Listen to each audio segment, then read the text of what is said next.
The following program is a U-Record Studios production.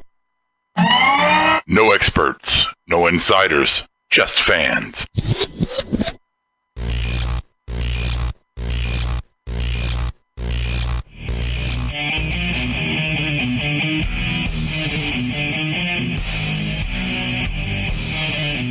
Marked Out Wrestling Podcast presents Brian. Another episode of NXT. Roderick Strong. It's just paint by numbers and it's fucking boring. Golda. I will put the cigar out on you right now. Move. Another banana with me. Big sensei. It was nasty, oh nasty. Hey, part of the job, brother. This is the weekly takedown.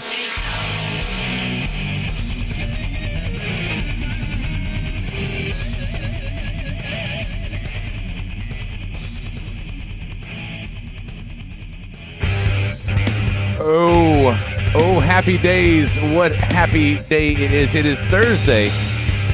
It is about 5:25. We had a late start today. It's Kiara's fault. We'll blame her for that one. Yeah, it's always her fault. Yeah, she totaled the car. I had to pick her up from work. She didn't total the car today. She totaled it like 3 weeks ago. But it's still her fault. It's still her fault. No matter what. All Kiara's fault. So here we are. Welcome to Marked Out Wrestling Podcast, MOWP's Thursday Takedown. It is just me and the gold standard, as you can hear. Golda. Hi, Golda.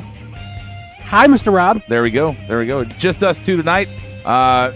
Brian, the lovely Brian, is at a banana festival in some place that has banana festivals. Oh, banana hammock? I know that's completely inappropriate, and I ask you never to refer to Brian and banana hammock in the same sentence ever again, please. Brian likes banana hammocks? Okay, so we're gonna recap and talk about what happened on NXT yesterday, and I think we're gonna have some good points. Noah, I'm not gonna say eat crow, but Noah, I'm gonna have a reaction to something you said last week after much thought and consideration. We'll get to that. Last night's NXT was a go home show for TakeOver Brooklyn Part 3, and it wasn't bad. Golda, right? Kind of those last minute kinks you got to work out. I felt like it was a textbook NXT go home show. Yeah. I mean, when we got a couple, we always get at least one contract signing usually. And then we usually have some form of showdown with the main event. Yeah. Which we didn't know we were going to get, but we got. True that. And we got, some new stuff. We got, some more Street Profits. We got a little bit of Ruby Riot with Billie Kay and Peyton Royce. So we got a whole lot of good stuff. Yeah, we got some good stuff. Stike Brothers saying NXT was meh. Well, he's on the board. Noah's on the board. He said he didn't watch, so he doesn't have an opinion. He was watching Rick and Morty. Well, I mean, I guess I can't get mad at that, but there is a thing called DVR, dude. Right. No shit. And it's on demand on the network, so you can watch it after Rick and Morty. Well, he's 12. He's in middle school today. That's right. Juan says he knew Brian liked bananas. Juan is here. And Juan likes bananas, too. He's like chocolate-covered bananas because, Juan's he's a big boy. Big boy. Yes, Peyton Royce was on. She was, Noah. So now you can have a reason to go and watch. So we'll get into the details of everything. Let's go ahead and kick in some housekeeping. Housekeeping. Come back later, please. Here are your marked out wrestling housekeeping notes and weekly schedule. Monday nights at 11:30 p.m. Join us for Monday Night Rawsome. Tuesday nights at 10:15 p.m. Smarkdown. Your weekly takedown. Thursdays at 5 p.m. where Brian, Golda, and Rhodey will react and review to the NXT broadcast on the WWE Network. Showtimes are for live YouTube broadcasts. All podcast versions will be available the next day on various podcast providers. Upcoming WWE pay-per-view specials and marked out shorts like Rhodey's Rant, Smarts vs. Marks, the Power Slam Dance Show, and Indie McIntyre will be announced as they are scheduled. Feel free to join us on our exclusive Bubba Radio Army Network show, The Weekly Squash. Visit BubbaRadioArmy.com for listings. Keep the conversation going on Twitter using the handle @SmartMarkShow. You can call our fan line 704-444-0084 or send us an email, markedoutpodcast@gmail.com. Visit markedoutwrestling.com for all other social media networks. Get connected. Go away. Oh my God! I said no. Okay, I clean? No, get out of here. I stick finger in your mouth? Housekeeping? Okay.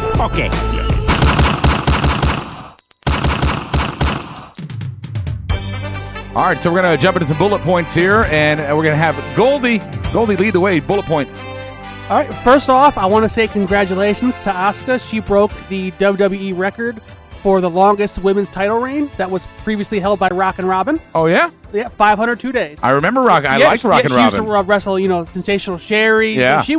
And she's from Charlotte.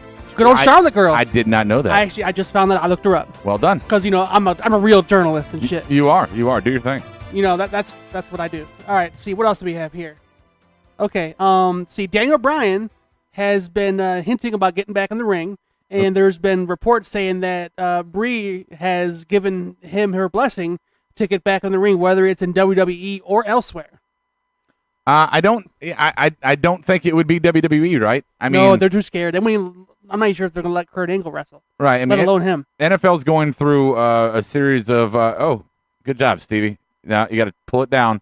You've got the ceiling on there now. You got to bend down the camera because you just bend the camera itself. Don't touch the pole. Bend the camera down. Yeah. Keep going down. Keep going down, Steve. Right there. There you go. All right. I'm going down, baby. No shrinking in the ring. That brief interruption brought to you by Steve's dumbass. And he's gone. He right. comes here, fuck shit up, and leave. Right. So NFL, they got their big concussion lawsuits going on. I believe there's some going down for WWE as well. I don't know all the details on them. But yeah, I would imagine this is something they don't want to touch with. Like, Brian, we love you. We gave you an opportunity to stay with this job. But if you need to wrestle, have fun. We'll be fine. He'll go to Ring of Honor and they'll take him back with open arms. But I don't want to see it. No. I wasn't that big of a fan of his to begin with. I never really was either. I really wasn't. I mean, Kiera was huge on him. I think Brian was big on Daniel Bryan.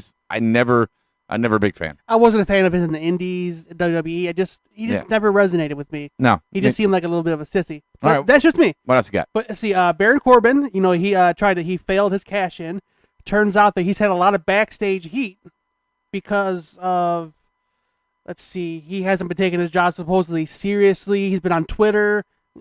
He had a war with Dave Meltzer, which apparently he's boys with Vince McMahon. You should never do that. Wow. He called out everybody pretty much. He called out Gorgeous. That's Tyler Breeze. Right. He called out Finn Balor once, and he's making too much noise. And he wasn't that great of a worker to begin with. Yeah, he had no heat. All this together just said, okay, we're taking it from you. Yeah, you gotta go. That explains a lot. And I've heard from other sources that the people in the locker room don't necessarily care for him that much and never have. That he's just kind of a dick. Like, break kayfabe, kind of a douche.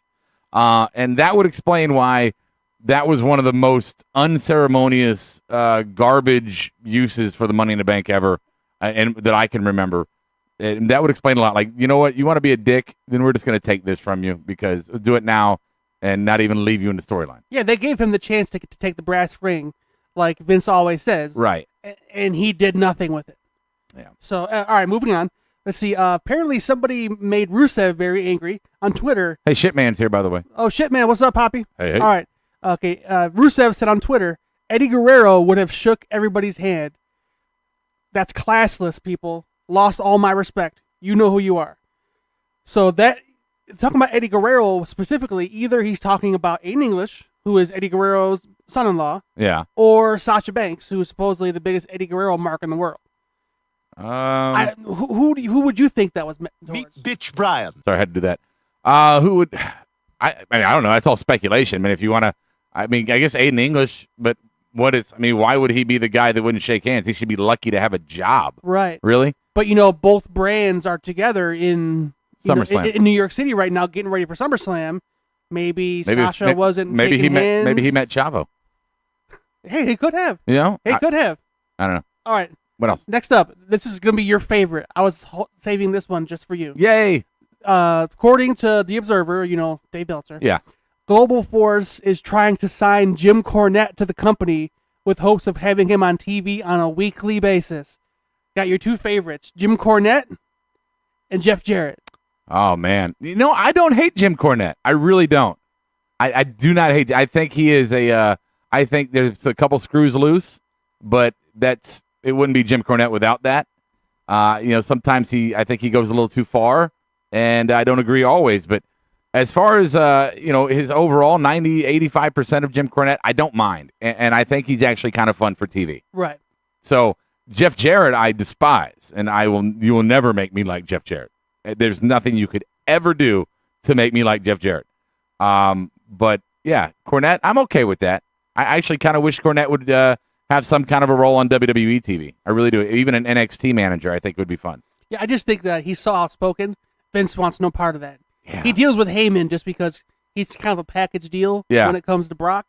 But Cornette, I just don't think he could rein him in. Yeah, but I love that. But in this social media era, you can't get away from it. It's life now. It is what it is. And if Jim Cornette could come in and just stir shit up in the social media realm, you know what? I'm okay with that too. He's bringing in heat, right? Right. He's a presence out there. People listen to what he says, even if they hate him. And he's a firebrand. If I was Vince, I'd be like, yeah, bring him in here, goddamn, fucking shake it up. But Vince is like, unless you're working on a telegraph machine, I don't want to fucking have you here. Fucking, what's these tweedleeats you're doing? Yeah, I'd rather have Jim Cornette nine times out of 10 than fucking your boy. Who's bro. We're gonna do a career on a pole match, bro. I lost. Oh yeah, I have that, don't I? Let's see. Sorry, I don't have it on the ready anymore because it's just kind of. There you go, Vince. All right. Now we have. Everybody remembers Brodus Clay, right? Yeah. His new name in TNA, GFW, whatever you want to call it, is Tyrus. Tyrus. He's the Tyrus brand. He supposedly got a new gimmick, and he's like he wasn't the dancing fool that they made him in WWE. Yeah. But turns out he's refusing to go to the next set of Global Force tapings because creative has been using him like shit. And Matt Hardy took to Twitter and said, I worked closely with Tyrus. Loved it. He's super talented, smart, and witty. A legit crossover star. Glad you recognize your worth when others don't. I agree. I hated the Funkadactyl Brodus Clay. I hated that. Right. I think he's got a lot of potential. I mean, he's one of those big men from the past. He's a big guy, tugboat, earthquake, big guy who could be a devastating force in some kind of a storyline. And it just always seemed like he was like, go over there and bounce the ball on your head, Seal, or fucking jump through hoops, or fucking something stupid, some kind of dumb gimmick. No, I get that. He deserves more than what he is. He's a good. He was a dull as horse poop, Noah, because that's what they made him to be. Yeah, that's what. And if you were told to go do a gimmick that you absolutely fucking hated, how much of your heart you're going to put into it? I think he could be. He has it. He's never been able to use it. He's such a phenomenal worker. He's a good worker. Because in NXT, he was so great. And then they moved him up, and it was just total crap. All right, Stike Leather's heading out. He's got to go pack his bags. Good luck with that, Stike Leather. Make the woman do it. You've been, like, on pills and stuff forever. Sympathy. Come on. Unpack my shit. All right. Anything else? Let's see. And it's been reported that in late 2017, going towards WrestleMania, Triple H will be starting to work a full performer schedule leading into WrestleMania. I guess he realizes he only has a certain amount of years left. Starting when? Like late 2017, like leading up to the Rumble. Yeah. Going all the way to WrestleMania, where he's going to like do house shows, all that, as an actual, full ring performer. That's his MO, isn't it? I mean, he usually comes back, kind of right around Rumble, and then kind of hangs out on the roster in some manner. Yeah, but they're talking like every pay-per-view leading up to that, house shows, every Raw or SmackDown, whichever one he's on. Really, that much? Like a full slate. Wow. Except for like if he's doing NXT something, he's not gonna be there that day. Well, I mean, I think he only goes down there on like Thursday. Yeah, once a month. Yeah. Right. Okay. All right. Anything else? That's all I got. Okay, let's get to it. All right, here we go. Let's talk about our big topics, the big topics of NXT from this week. We got 4, Golda. 4. Quattro. We got 4. Number 4, I'm not like Brian, so I like to read my shit out so I can get myself ready. But I will go in his order. Number 4 is going to be where's Rhodey and Kiera? Like, where's Waldo? Where's Rhodey and Kiera? Number 3, they don't want none. Number 2, ironically slow. And number 4, Inglorious Interference. So let's start up with number 4. Number 4, where's Rhodey and Kiera? This is the Asuka and Ember Moon signing, contract signing. And just I titled it that because every time they go, if you go back and watch it, every time they go to Asuka, it looks like me, Kiera, and our two kids are literally sitting on Ember Moon's, I think it was right shoulder. I mean, we were huge. So you mean Asuka's right shoulder? Yes, I'm sorry, Asuka's right shoulder. Every time they went to her right, left, if you're looking at it, right? You can just see us. I'm up there. I got my leg jacked up, like I'm trying to show you my balls, and the kids are there. That was the only match that I think I wasn't looking for you guys last night. That was the only time. At the beginning? Yeah. No, we were. I mean, I was huge. I was big. So that just so you know, we were there. Oh, we have a bona fide star on our hands. Yay. Yeah, that's why we're late, because Rhodey couldn't fit his head through the door. Yeah, it's not the first time I've been on TV. Thank you. So anyway, going to the contract signing here, and I told you guys about the Goldberg chance they're going to do for Asuka. That was so great. Which was so great. Oh, it was. It was good. And you can see Ember try not to laugh. It was pretty good. Oh yeah, she was giggling. I think the camera did good about going away from her, because when I was there live, she had a good couple moments of laughing. They probably cut that out. Kind of went to the different camera angle or whatever the case may be. But I thought it was a good contract signing. I hate the inevitability of contract signings. They both show up in the ring. They talk a little shit. They sign a contract and then they fight. The table gets flipped. I'm not a big fan of that. Sometimes okay, but they do it all the time. Last night we had Ember Moon came in, laid her piece down, and it was a well done promo. And Asuka laid her promo down. I think it was a good promo. I couldn't tell. I didn't speak Japanese, Baxter. And then they signed and they went away. It was perfect. Yeah. And I was very excited, but I feel like her talking in Japanese was like the biggest FU to Ember Moon. Yeah. It was like, I'm not going to let you actually hear me talk shit about you. Right. I'm not going to let you understand. I'm going to do it in my language and let you look that shit up later. I could have called you a wheelbarrow and you have no idea. Exactly. Yeah. No, it was great. It was good. But then on the flip side, Ember's. Ugh. You really didn't like Ember's? Well, okay, come on. She kept doing this thing and like acting like she was getting mad. But she did that last time and you said you liked that. No, but that was different. That was like they were getting ready to fight. Like she got slapped and then got huff and puffed and went at her. So this time it was just you hurt my feelings, so I'm gonna huff and puff? Yeah, and then she was just like she was. It was not believable. I'm sorry, I couldn't speak there. It was just. What about her words? I thought she did well. No, I felt like the content. They wrote her out a good script. Yeah. It's just her acting is just totally unbelievable with that. She's an overactor. No, she is. I've said that before. I think she goes. Look, the perfect gimmick for yourself is going to be you at 11. Yes. Right. That's who everybody should be. You at 11. I think Ember goes to 13. Yeah, she could dial it back a couple. Yeah, dial it back just a little bit. I like you. I like you in the ring. I like the stuff you say, but your reactions tend to go to 13. I feel like she overthinks it too much. Maybe. And does too much. It's like Roddy. Right. He's doing, I'm going to beat you up, Bobby Roode. So I just go. He stays at 7, so he's not even himself at 10. He goes to 7, and she goes to 13. So they both need to find a happy medium. Right. So the highlight of that is I agree with Rob. Yorkie says I agree with Rob about Ember. In the contacts only be worn in matches, not promos. Yeah, I was thinking the same thing when I was watching it. Yeah, look, we understand as fans, we understand pageantry. We don't think you're some mystical warrior elf vampire from the True Blood set or Game of Thrones. We know you're just a girl that got a job wrestling. We know that. Right. It's not a mystery. We get it. So you don't have to play the part for me. When you do a match, go all out. Pageantry, costume, get into character, do it. Go out there. Hunter comes down with skulls on his head. I know he's not some conqueror that eats fucking children and spikes heads on or puts heads on spikes, but it's badass. Be badass when you're doing your entrance in your matches.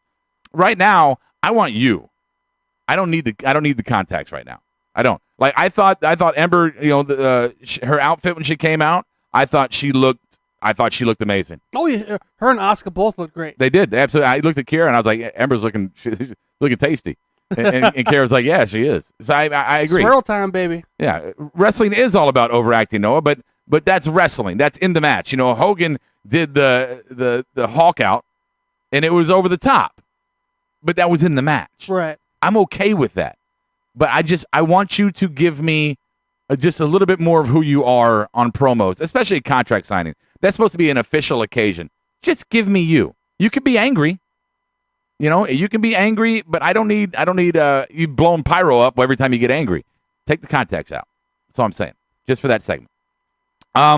So there's number 1. So let's go ahead and move on here to sorry, that was 4. Let's go to 3. So they don't want none. And this is the Street Profits versus Lars Sullivan and Chris Silvio. I don't blame them for not wanting any. Yeah. I told you guys it was going to be some funny moments in that match. It was great. It was great. Yeah, the kind of, get away from me. And he's like, no. And he runs away and then running out in the crowd and getting hype with the crowd over the one shot. And then he runs away at the end, talking about Montez Ford. I do want to go back to what Noah said last week. I wasn't here, so recap for me. What Noah said about the Street Profits, because I'm still high on them. I think they're going to be huge. I think they're going to be very much over in the near future. I really do in many kind of ways. But Noah was saying that they had basically a basic tag team match last week. And I shit on Noah for that. And I watched back at it, and I listened to some other opinions, because sometimes you need to hear other opinions to maybe see some things you were blind to. Noah's opinion doesn't matter. So I had to listen to somebody else. And you know what? I'll say this. I agree, but I don't agree. I think I'm with you there. Yeah. I think I'm with you there. I agree. Hey, Stevie, can I have one of those things you kill yourself with? No, not a gun. You don't have one of those, I hope. But no, the match itself was Jesus Christ. Oh my God. All right, well the match itself was a good match. Yeah. The match itself, yeah. So yes, there were basic tag team moves. There were basic tag team moves. I thought it's a tag team match. Yeah, it was. But no, could they have been a little bit more vicious? Yes. Could they have been a little bit more personality in the ring? Yeah, I think their wrestling lacked the personality they had everywhere else, right? The charisma factor. Well, okay, go ahead. And I'll let you go. But there were moments like when Montez did his flip into the ring, and then how fucking fast he was getting to the ring and hitting that basement drop kick, right? That was fast. The spear that Angelo Dawkins hit last week, that was it was brutal, right? But so yes, basic tag team moves. It was, but there was still a little bit more to it.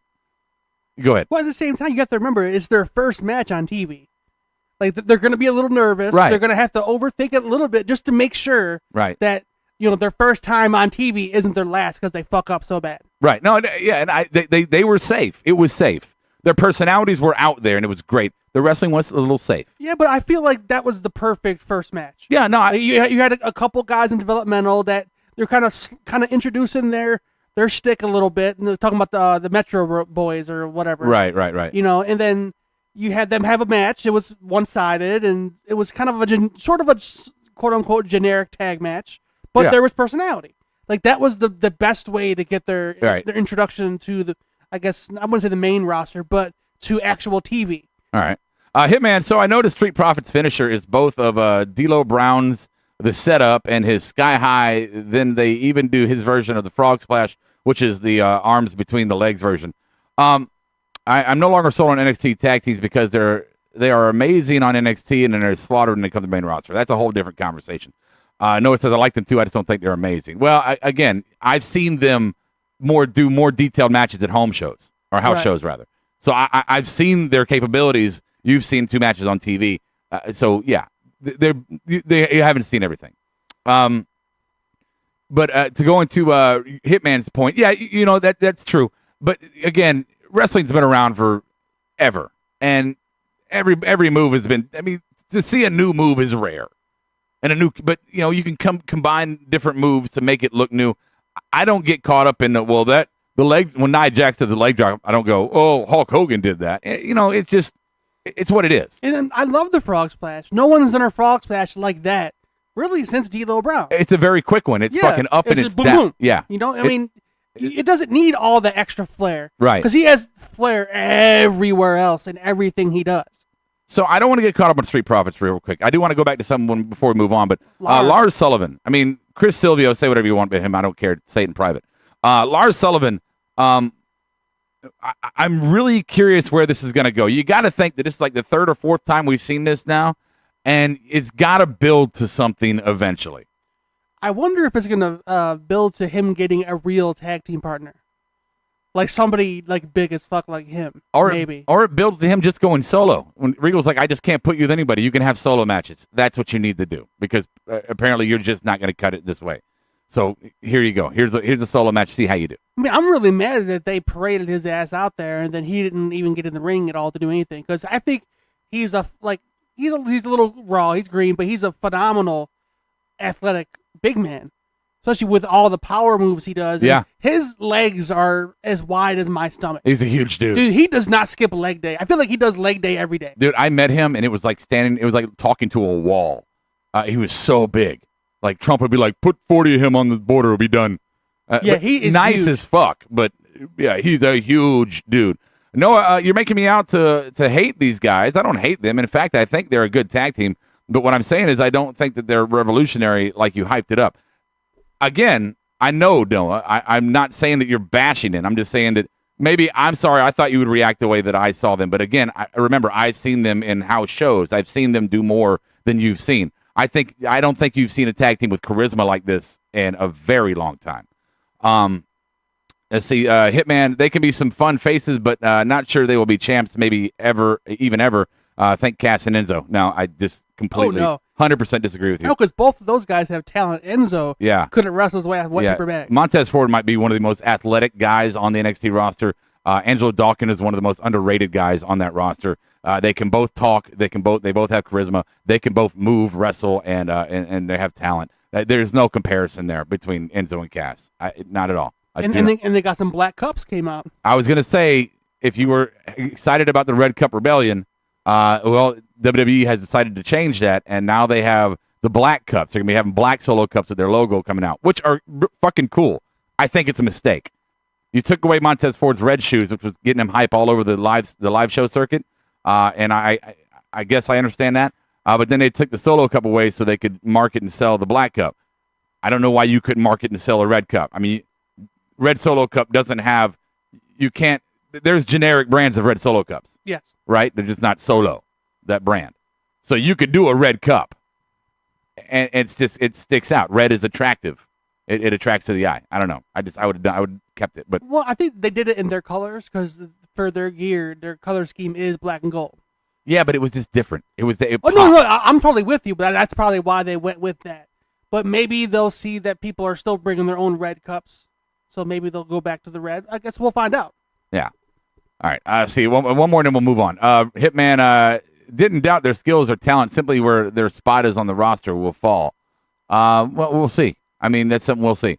What about New Day, Noah? No, it's another black tag team. Stop comparing black tag teams. Stop. Yeah, you're talking about the charisma. The charisma? Yeah, because you said there hasn't been a team with that much charisma in a long time. Yeah, but they've been around for 3 years. Yeah, and it took New Day forever to get to that point. I'm just saying, these guys ooze it immediately. And we'll move on. We're just going to move on now to talk about more stuff. Number two, ironically slow. This is the segment where we saw Billie Kay versus Ruby Riot with Peyton Royce on the back. We haven't seen these girls in, 3 weeks? 3-4 weeks, maybe? 5, maybe? So we finally saw them back in action after the many vignettes of their ironic backstage video series or whatever it is, which I find absolutely hilarious. Yes. Yes. It's a radio show. They can't. There's a camera there, though. Okay. Here's my thing about this match, and I think Ruby Riot is a talent. I really do. I think I've seen her live. I've seen her on TV. She is a talented in-ring performer. Billie Kay, I think, is not shabby at all. I mean, she is not too shabby. I guess the best way to put it. She's a good worker. She's not flashy. She's not the greatest in-ring worker, but she's not bad. In this match, I thought it drug, and I thought Ruby Riot looked like she might be injured or hungover or not quite in the mood to be there. I feel like she has hit every single tanning bed that she could possibly hit on the way from her house to the tapings. You talking about Ruby? No, she's Billie Kay? Dude, she is okay. She's almost as dark as Kiara. What about the wrestling though? What about the Ruby? Well, that's the first thing I had to say because okay, it was very blatant that she got dark. But the wrestling itself, I mean, it was boring. It was. I like Ruby Riot, but I feel like she has to be with the right person. Well, to come out, and then Billie Kay, her style doesn't mesh well with together, and it just. I thought it felt like I felt like I was watching Ambrose on Ambien. Oh, I mean, she was hitting those ropes slow. The clotheslines were non-impactful. She was projecting her moves. And again, I like Ruby Riot. I've seen her do better. This is not quality for taping. But anyway, Ruby Riot gets the win. Peyton Royce does her little "You'll never be iconic." Ruby's like, "Yeah, so what?" And that's kind of the end of it. And then fucking fade to black, right? I mean, anything else on that match? There's really not much to say. I mean, Ruby Riot got the win. Afterwards, not Billie Kay, Peyton Royce called her out and said they're not finished. Right. So I guess they're going to be going into a little program for after TakeOver. And good. Which I feel like all three of them need some kind of program. Yeah, they do. It's been a while. Yeah, and I'm okay with, and I've said it before, NXT is good about keeping people in the background to not overuse them on the shows, which is good. Now bring them back, let them do a program. Hitman, real quick, Ruby needs something to do. She is talent and has a different look. She's about to get lost in the shuffle with Mae Young women coming in. Same with the iconic duo. You're right, because the Mae Young is getting a lot of heat, and like we talked about Bianca Belair before. She's the face of it on the network of the tournament, and she's getting a lot of heat from Jim Ross and from Lita and other people saying that she's just fucking amazing. The rest of those girls, obviously, lots and lots of talents in there that I'm not naming. Candice LeRae, I'm sure that's going to be a big addition. So yeah, the iconic duo and Ruby Riot, they need to step their game up. Number one, but number two, they need something to do. They need a program to keep them relevant as this new influx of women come in. Yeah, because I mean, you want to go the way of like Liv Morgan, who disappeared, or Aaliyah. Disappeared. Liv Morgan's been doing main roster house shows. If they call her up, that's a big mistake. She is not ready. I don't know if she'll ever be more ready than she is now. Honestly, I don't. I mean, she's more of a gimmick than a talent, in my opinion. But she hasn't even had not even a program like at all. No, you're right. She hasn't had a legit program, but nothing. But she has been showing up on main roster house shows. So I don't know what that means, but we'll see. Ruby Riot is awesome. It's great to see someone with a punk gimmick. Yes, not CM Punk, but punk. All right, here we go. Let's move on to our next one, which is going to be number one, Inglorious Interference. And I've been kind of hinting at this one for a few weeks because I was there. Is that we had the match with Drew and Bobby, not Bobby, Drew and Roderick, which was a good match, and it's always a good match with Roderick Strong. He's a great in-ring worker, but he is absolutely trash on the mic, and I say that without any hesitation or fear of whatever. But so Bobby Roode comes in, he disrupts the match as I knew he would, and even if I didn't see this, I kind of guessed he would. I thought, because we don't get all the clues, we don't see all the consequences to actions at the live taping, right? I thought that at some kind of backstage moment, the Regal would have came in and said, you know what? You want to do that, Bobby? Fine. Now it's a triple threat. And they didn't. They didn't do it, and they left it as a cliffhanger. I was waiting for that at the end. I was waiting, and then I saw the credits come up. I was like, oh, yeah, this is anticlimactic. Right. Then again, so the match is good, cliffhanger. I don't want to say anything else on this, Golda, because we're going to do predictions here in a minute. Right. So we can leave kind of our follow-up to that to the predictions. Good with you? Yeah. Yeah, okay. So let's go ahead and jump right into it. Do our predictions for TakeOver. Board, you can join in. And we're going to start at the bottom of the card here. And, of course, there's always going to be surprises. Maybe an opening match, but not expecting. Obviously, they're going to tape the next week of NXT tapings. They'll do their first show of that for the pre-show of TakeOver. So right. But let's go to the actual card that we know about, and let's start with the very last week announced, unexpected Gargano versus Andrade Cien Almas, my man. Cien, I love Cien. Yeah, Golda, you want to go first on this one? Hey, Blue Hat, good to have you. I want to pick Cien because I'm not a Gargano fan at all. But I feel like they're not going to have all this happen and then like have him job out his first match. You talking about Gargano? Yeah. Really? You know what? I'm picking Cien. Fuck it. Yeah. No, I'm going to go Cien here as well. Cien's been working this losing angle for months now, and now it's actually came to fruition. Now you have some kind of a punchline coming with it. What's her name? I forgot her new name now. Vega, something Vega, Vanina Vega. Okay, we'll say something Vega. I'll call her Vega. With her, and to me, for him to go into this match with Gargano and lose would just take all that you've worked on for months and completely squash it storyline wise. Gargano can take the hit. He can take the loss, whether it be dirty or clean, doesn't matter. Clean would protect Gargano more, but he's over with the fans. He's over with the crowd. He's taken losses before. It won't hurt him if he loses, especially an opening match. And remember, with the exception of the CWC, Johnny Gargano in a WWE ring has been a tag team talent. So even though we know him to be good on his own in the indies, we have not seen him in a WWE situation on his own. So the powers that be might be like, hey, you still have to prove yourself as an individual star here. And maybe you would have been able to do that had Ciampa not gotten injured. But right now, you're gonna be a high profile fill-in for us, and you fit the mark. You're a big enough name to have CN beat you and get some notoriety for that, right? So that's why I'm going to go with that. I mean, I'm right there with you. I mean, I feel like CN really needs a win. He hasn't had a win like on a takeover ever. I don't think. No, pulling a Brian here. I mean, it's really sad that you have to think that hard with such a good talent. I want to say maybe when he first came in, but I don't know. I have to look. I honestly can't remember. Most of them. I know Aleister Black was a loss at Orlando. I had to check that one out. I don't think he's won a single takeover. I don't know. Noah says, excuse me. Noah says CN wins so that way he can finally bang Trinidad. Well, I don't know if Austin Aries would appreciate that, but yeah. Adam Bomb's on the board. Steve Awesome is there as well. And as I said, Blue Hat Raccoon is joining us live in addition to those. Is that the real Adam Bomb or is that the fake one? I think that might be the real one. I let me look here. Adam to the Bomb. That's got a little kid's face, so I don't know. Might not be. Steve, is that the real Adam Bomb? No, it's not? Okay. So fuck it.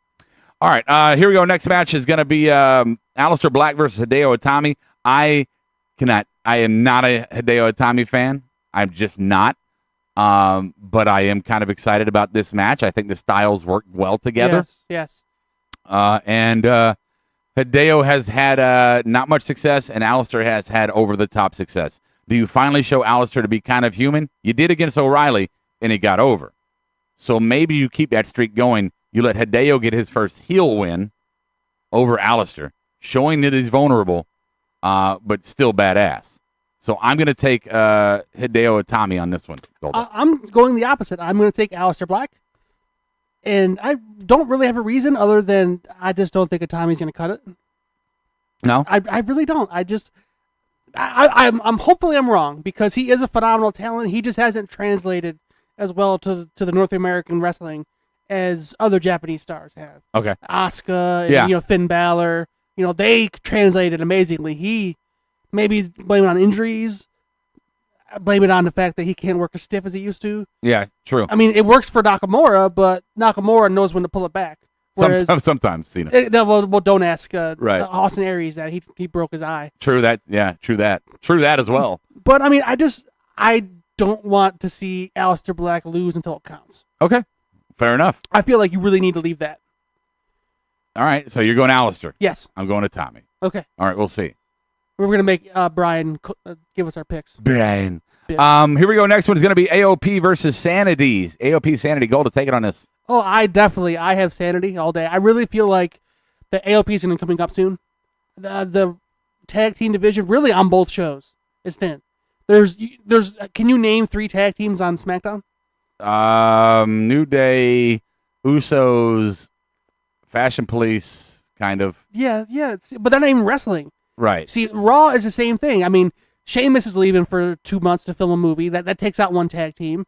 The Hardys, you don't know what you're going to get with them. You don't know if they're going to get hurt. Right. They don't want to push the club ever. But now, are they aligned with Big Cass now? I don't know. I think so. I really feel like they need to go up to the main roster. And I feel, Vince gets his dick hard for, big, giant, fucking just bougie men. Yeah. He loves them. In Sanity, I really feel like with their faction and how they've been trying to dominate, I really feel like they need some gold. Okay. And that's the best way to do it. We'll jump back real quick here. Brian York says, Hitman says, Black wins at, and it's MOTN, maybe NOTW, match of the weekend. Ooh, okay. Noah says Alistair wins. I think the match could be the best Kent has had since coming to WWE. I think that is absolutely possible as well. Tommy goes to 205 Live. Oh, God. Hitman says Sanity wins and AOP moves up soon. And AOP are the ones attacking the Fashion Police. I've considered that it's AOP on the Fashion Police. Hey, so my pick here. I'm going to go with you, Sanity. Sanity came in to NXT with a huge pop and huge expectations, and they have so far kind of undersold or underperformed or underproduced from what we all thought they would be. They need gold. I don't see Eric Young in a title picture anytime soon. There's no other singles titles for the men. So the only option is to give them gold. And obviously Nikki Cross came short when it came to the women's title. But she might be next up for Ember Moon if she happens to beat Asuka. Very possibly. And again, we don't know what's going to happen with the women because of the influx of the new women coming in. Right. So Nikki might get they might say, hey, Nikki, you just hang out with Sanity while we push these other girls on the roster. Right. But Sanity needs gold. And as you said, Vince salivates over people like AOP. So I think I'm going to agree with whoever said it there, Hitman. I think AOP loses the belts here, and then they just do a mass exodus, disappearance act, and boom, they're on the main roster attacking the Fashion Police. That is my suspicion, and I'm going to go with that. I still would prefer that Billie Kay and Peyton Royce were the ones attacking the Fashion Police. I think that would be fabulous. I don't think it would happen because Vince wouldn't want to do it, but I think it would be perfect. I think that would be iconic. Iconic. Yes. Noah says Sanity wins. Nikki Cross can be a tag team champ with the Freebirds rule. Then we get a Gargano and LeRae feud. Dude, I could see Nikki Cross going with the boys and holding her own. Oh, she absolutely could. Oh, yeah. Fuck hell yeah. Blue Hat Raccoon, yes, the women's belt, the tag belts with Vince, and then NXT belt. I'm not sure what he was saying there. I think he means that they get all the belts. But Roman wins all the matches. Okay. Roman, yeah. Gargano and LeRae versus Sanity feud. Sure. All right, our next match on the card is going to be for the women's title, Asuka versus Ember Moon. Go ahead, Golda. I'm sticking with my original pick. I'm sticking with Asuka going up and relinquishing the belt. She's had the belt so long. I don't want to see her go out looking at the lights like they always say and moving up. Yeah. She has carried that women's division for nearly 2 years now. I feel like she has earned the right to be able to just drop the title and move up as a winner and not even take a loss. Yeah. Because she has been the bright spot of almost, you could really say, all of NXT in the last 2 years. All of women's wrestling. Yes. I really just don't feel, I feel like she needs to, drop it not losing. They say, you're going up, just give us the belt back like Paige did. Yeah. That's the best way to do it, and no one could convince me otherwise. Yeah, I completely agree with you here. I'm going to take Asuka as well. I do think it is time for the NXT Women's title to change hands and to start producing some more different stories with it, programming it differently. I do believe that, but Asuka should not lose that belt. Not to Ember. Maybe if it was something more dramatic. I like Ember. I really do. I really, really do. I just don't think Ember should be the one. And I don't think anybody on the roster that I know of right now should be the one. I really don't. I felt like if they wanted her to drop it, the best time for her to drop it would have been that Falls Count Anywhere match with Nikki Cross. Yeah. And she came out on top on that one. That was their best chance. Because Nikki Cross the week before beat the crap out of her. Yeah. And really showed that she was, more human than we've seen her. That was their chance. Ember, nothing she has shown us, aside from one eclipse off the top rope, right, tells us that she is the one to beat Asuka. Yeah. Hitman says 2 of the 3 titles change hands. Women isn't one of them. I think in some form or fashion, all the titles change hands. I think every title changes hands tomorrow night. We'll get to that in a minute. Let's see here real quick. Blue Hat Raccoon, I think the winner of the Mae Young Classic beats Asuka. I think Asuka relinquishes the belt, goes to bigger and better things, and then the finals of the Mae Young Classic becomes the championship match for the belt. That's what I believe. Because the finals haven't been done yet. Yeah, they taped all the way up to the last match. And I don't know anything, so don't fucking spoil it for me. No, or anybody on the board. I don't even talk about knowing it. So Noah says Ember wins. then Asuka goes to SmackDown, and we get an Asuka versus Charlotte Dream match at Rumble or Mania getting built up. Okay. I mean, she could do well on both rosters. Yeah. Asuka makes everyone look good. I think I'd want to keep her away from Alexa Bliss. I really feel like. Asuka? Yeah. Yeah. I think she damages Alexa Bliss because she's so much better. Yes. Yeah, absolutely. Okay, and then here we go. Final match. I'll start this one out. Bobby Roode versus Drew McIntyre, which I believe before the match starts, entrance Bobby Roode or McIntyre comes in. Bobby Roode comes in right before the bell rings. Here comes William Regal on the apron with his microphone. Bobby Roode, since you decided you wanted to make an ass out of me and you the other night, I've decided to go ahead and give Roderick Strong his opportunity here tonight. This is now a three-way match, a triple threat for the title. And as a result, Bobby Roode loses the belt, not by being pinned. Roderick Strong gets a pin on Drew McIntyre. Roderick Strong becomes a new NXT champion, and Roddy Rob punches himself in the face 5 times. But that's what's going to happen. Right. I mean, if they keep it either way, Bobby Roode loses, I think. Because I really think he's 40 years old. There's nothing more he can do in NXT. Right. He's raised the profile. He can't raise the profile anymore. He needs to go to Raw or SmackDown. I don't know which one. And go. Let's be honest with ourselves for a minute. Every time we get around this point of the year, when it comes, we say the same thing. Yeah, this person's going up, this person's going up, this person's going up, and we've been wrong about that many, many, many times.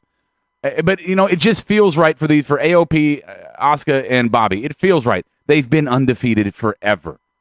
It's time for these situations to move on. It's time for the next generation of talent in NXT to take the reins. It really is. So who's your pick? I mean, if it goes a 3-way, do you think it's going to go a 3-way? If you don't, then don't pick it that way.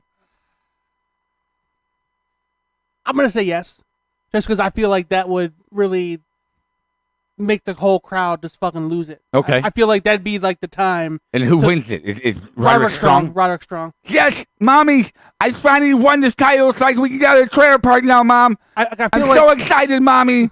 Thank you, Stephen Real, for all the help you've given me. Oh, okay. Well, I feel like that voice made me lose my complete. Sorry, Gold. I didn't mean to do it. Well, okay, I got excited. All right. I feel like they've been grooming Drew McIntyre as the next face, but what if Roderick Strong goes in there, steals the title from out from under him, and then he turns heel and just beats the shit out of Roderick Strong, and then they have a program. Or I think they have a program nonetheless, but I'm thinking more like Roddy goes heel because as her face, he's not the greatest guy in the world. Maybe if he's a heel and you didn't have to talk so much. I don't know. Sorry. I mean, Adam Cole could always come out and cost somebody the loss. Oh, God, don't do that to me. Don't bring somebody new in and put them right in the fucking title picture. Don't do it. I just said it's a possibility. Oh, I don't even want to think about it. Maybe Drew could go. I think Drew would be a better heel than. He's not a sellable face right now. No, he's not. He's too big. He's too strong. He's too mean. Yeah. Noah says McIntyre wins. Drew comes out on a horse in a Braveheart-like getup. Wow. Horse shit everywhere. Hitman says McIntyre wins wins with a strong distraction, meaning Roderick Strong distraction, and Bobby has a one-off with Strong, and then he's out. I guess I don't know. It's a lot of options in the final match, which NXT is good about giving you a lot of different angles, right. and none of them suck. Unless Roderick Strong with the title. And it's the Mom, I finally did it. Backbreaker. All right. Sorry.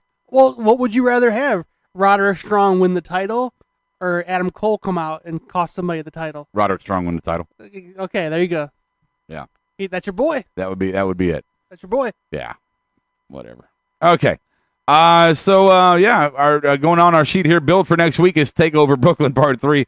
Us doing a reaction show is a tentative thing. Maybe. We might do one. Or I might decide I want to get shitty drunk and watch it here at home and not get on the air and talk about it. Dude, why don't we get shitty drunk and then get on the air and talk about it? Well, it's a possibility too. I'm down for different ideas. We'll see how it goes. Because I will gladly take a lift home and come pick up my car up the next day. We'll see. We'll see. I'm not saying we're not. I'm not saying we are. I'm just saying that if you see the alert that morning on YouTube that it's going to be live at a certain time, then we're going to do it. You'll know ahead of time. Yeah. Or if you don't see the alert, and all of a sudden your phone goes, pick oop, they're live. What the fuck? So we'll let you know. I don't know. Maybe. Saturday night, man. We do a lot of it's a long pay-per-view weeks are long weeks. And if you add a takeover in, it's a really long week. So we've never done a live takeover. No, we haven't. Don't forget, Sunday night we're going to be doing the reaction show to SummerSlam, the longest SummerSlam ever. I don't know if that's true or not, but it feels like it. I'm not looking forward to 7 hours of wrestling. Then we're going to go to bed, wake up, and do Rawsome, which who knows.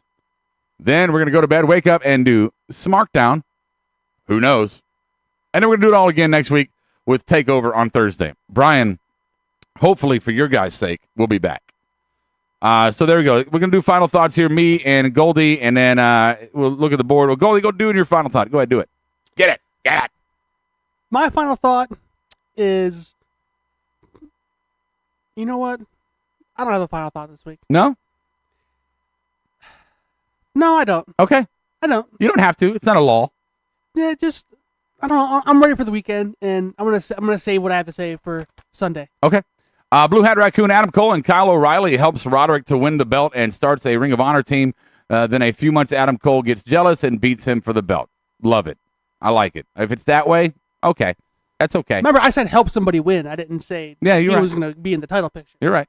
No, Aleister Black is going to be the next face of NXT. He has a total badass Undertaker, Stone Cold-like presence to him. Yeah, but remember the thing about Undertaker.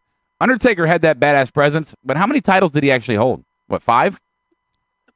Five champions? I would say 5 to 7, I would say. 5 to 7. I mean, not that many in the span of somebody with his longevity of a career. So the badass doesn't always necessarily mean you're going to get all the belts. You get all the belts. Let's see here. Noah says, along with great in-ring strong style. Yeah, absolutely. Adam Baum, my last thought of the week. Please watch Breitbart, Alex Jones, Fox News. Jesus Christ. I hate you for that. Garbage. What's that? 7 titles. 7 titles. 7 world championships. Okay. So my final thought is we'll do wrestling related and non-wrestling related. Wrestling related, I'm excited about TakeOver. I'm looking forward to it. I do think all the belts are going to change hands one way or the other, whether it's Asuka relinquishing later. But I think that one does change hands as a consequence one way or the other, right? So I think the card is going to be good.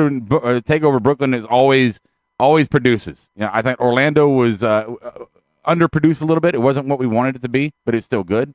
Right. I think Mania kind of makes it downplays it a little bit. You don't want to overshadow Mania, so right. Pull it back. And they know the NXT fucking crowds in shows are always right. The fucking best wrestling of the month. I think TakeOver Brooklyn is like NXT's Mania. Yes. Honestly. So I'm excited about it. Hey, side note here real quick. Thanks for another great podcast, Blue Hat says. Thank you for being with us.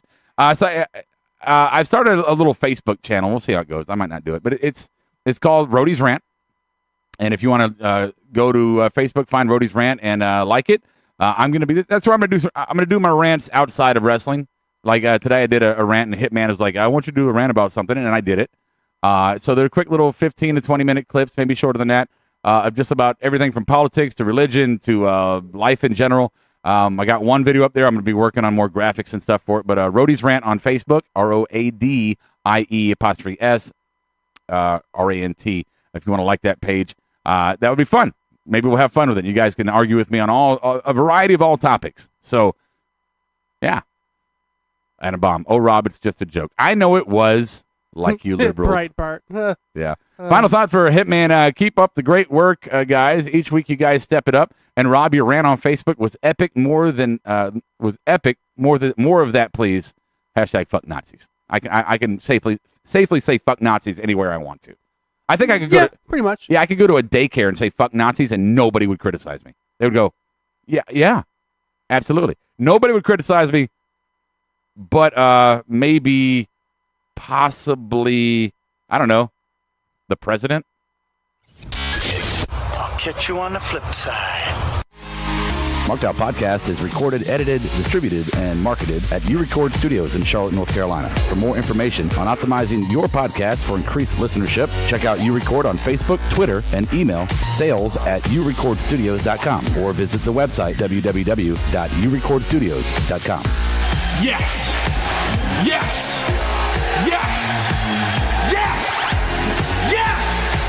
Yes! Yes! Yes! Yes! Yes! Yes! Yes! You're listening to the Electronic Media Collective Podcast Network. Yeah, it's a mouthful. For more great shows, visit electronicmediacollective.com.